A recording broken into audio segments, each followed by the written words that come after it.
ये है क्लास 11 का पॉलिटिकल साइंस का चैप्टर 5 है लेजिस्लेचर। उसमें है क्वालिफिकेशन क्या है राज्यसभा का मेंबर बनने के लिए। पार्लियामेंट के दो हाउस है, लोकसभा एंड राज्यसभा। तो दोनों ही हाउस के जो मेंबर होते हैं उन्हें कहते हैं मेंबर ऑफ पार्लियामेंट। तो राज्यसभा का मेंबर बनने के लिए क्या क्वालिफिकेशन है, मतलब चुनाव लड़ने के लिए। He must be citizen of India. पहली बात तो इंडिया का नागरिक होना चाहिए।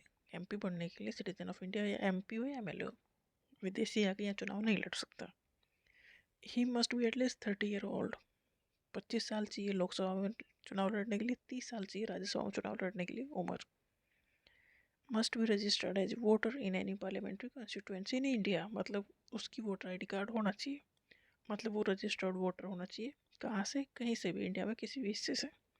पार्लियामेंट्री कॉन्स्टिट्यूएंसी उसे कहते हैं जिस एरिया से चुनाव लड़ने का एक कैंडिडेट एक पार्टी खड़ा करती है, मतलब वहाँ से एक ही कैंडिडेट जीतेगा तो उस एरिया को वो रिप्रेजेंट करेगा। तो कॉन्स्टिट्यूएंसी वो एरिया है जिसे रिप्रेजेंट करता है एक MP.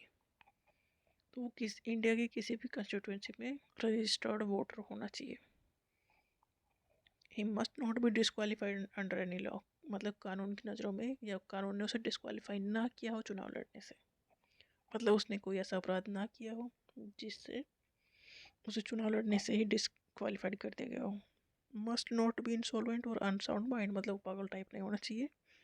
Must not hold any office of profit under the government, मतलब वो गवर्नमेंट जॉब या ऐसी किसी जॉब में नहीं होना चाहिए।